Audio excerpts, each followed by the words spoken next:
persoalan bagaimana nasib perusahaan-perusahaan dan pabrik-pabrik yang berada di kawasan berikat.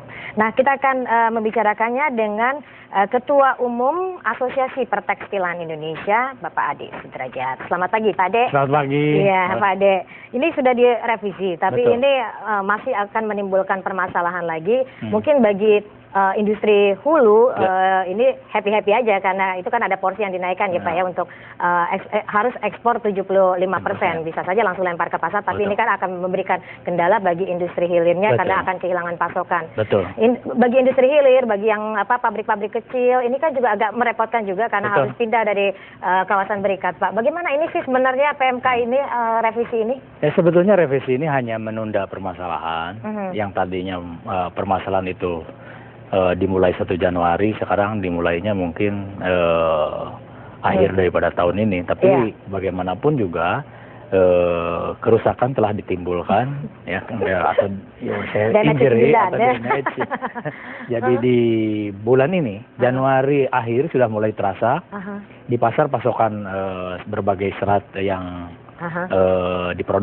diproduksi oleh industri-industri yang kawasan berikat statusnya itu mulai langka di pasaran. Ini sehingga pasokan bahan baku ya Pak? Ya, pasokan bahan baku. Khususnya tekstil katakanlah begitu ya Pak sebagai contoh.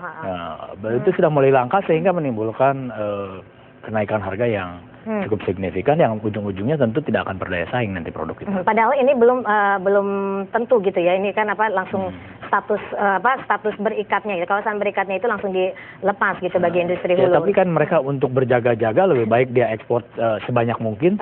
Kalau bisa lebih dari 75 sehingga tidak kena penalti atau apapun kan. Itu adalah strategi daripada industri hulu yang berstatus kawasan berikat. Berikat. Oke, baik. Jadi kalau kita katakan ini lebih peraturan ini malah mendukung itu tadi ya Pak ya keluarnya perusahaan-perusahaan hulu industri hulu ini langsung mengekspor ini. Betul. Kan dia sebenarnya tidak pro pada industri hilirisasi dan lain-lain kan gitu. Gimana sih sebenarnya pemerintah kok malah begini gitu kan memberi kebijakan atau memang supply chain-nya menjadi terputus. Karena barang-barang tersebut harus diekspor dulu kemudian diimpor kembali. Tentu itu ada risiko yang tambah mahal di kita. Di samping memang logika ini di Indonesia sudah termahal dan sekarang tambah mahal lagi gitu, meningkat. Karena harus diimpor kembali. Dan mungkin jumlah perusahaannya begitu banyak yang berada di hulu ini. Yang tadinya kalau di industri serat memang cuma ada 2 perusahaan. Tapi di industri berikutnya di pemintalan yang membuat benang itu lebih dari 30 perusahaan yang berstatus kawasan berikat. Tentu itu pun menyebabkan pasokan di dalam negeri mulai berkurang. Karena mereka harus ekspor bagaimanapun juga semuanya. Pak Ade, ini kan sebenarnya semangatnya pemerintah ingin membenahi kembali ya konsep kawasan berikat yang tadinya memang hanya untuk perusahaan-perusahaan yang berorientasi ekspor. Betul. Nah, itu kalau memang sebagai dampaknya industri hilir jadi tidak bisa mendapatkan bahan baku sehingga produksi jadi menurun dan juga tidak bisa melakukan ekspor. Ini lantas apa kompensasinya bagi industri hilir?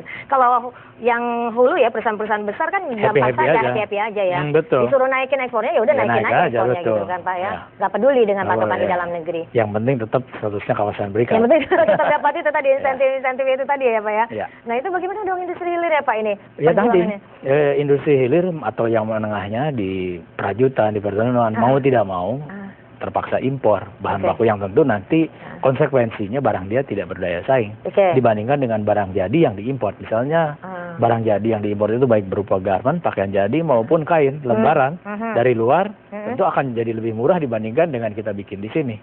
Jadi itu sangat-sangat mengurangi daya saing. Daya saing produksi dalam negeri jadi kurang ya Pak ya. Sementara itu juga ada beban harus pindah ya Pak dari sini. Ada bedol. 5 tahun yang akan datang. Akan pada keluar dari sini. Harus pindah ke kawasan itu industri. Biaya yang sangat besar di tengah tadi competitiveness akan turun karena tadi pasokan bahan baku jadi sangat langka.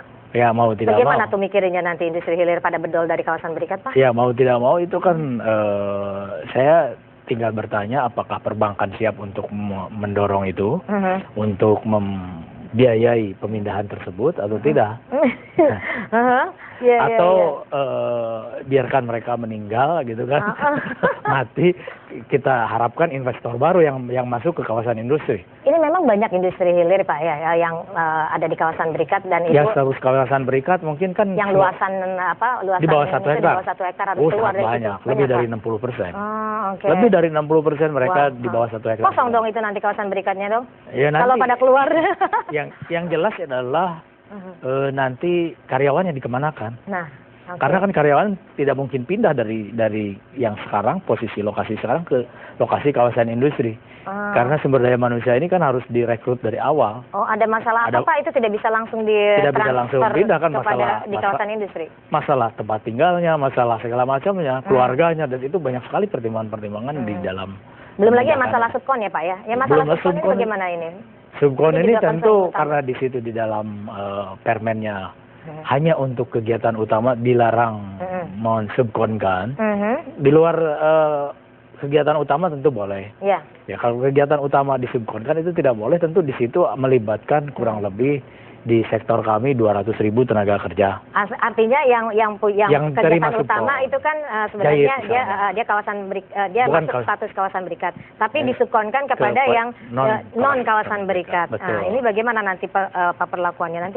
Ya seharusnya kan walaupun yang kawasan berikat ini memberikan jaminan kepada pemerintah. Berupa custom bond istilahnya. Jadi kalau misalnya barang itu sampai tidak kembali kan bisa dicairkan custom bond itu oleh pemerintah. Itu kan sudah ada jaminan. Artinya ini bisa berlangsung selama custom bond itu dipegang oleh pemerintah. Dan itu kalau barangnya kembali baru custom bond dikembalikan kan begitu. Itu adalah suatu fairness yang cukup adil menurut saya. Tinggal bagaimana pengawasan dan memberlakukan ini supaya yang 200.000 itu jangan tiba-tiba kehilangan job juga. Bapak, ini tadi saya sudah berdiskusi dengan anggota DPR, kemudian juga dengan Kementerian Perindustrian, tapi sebenarnya ini kan depending juga gitu ya Pak ya pelaksanaannya. Namun dari Kementerian Keuangan karena melihat ini ada kebocoran fiskal yang cukup besar, ini tetap direvisi. Yang PMK 255 ini tetap akan diberlakukan per Januari 2012 kan gitu. Iya,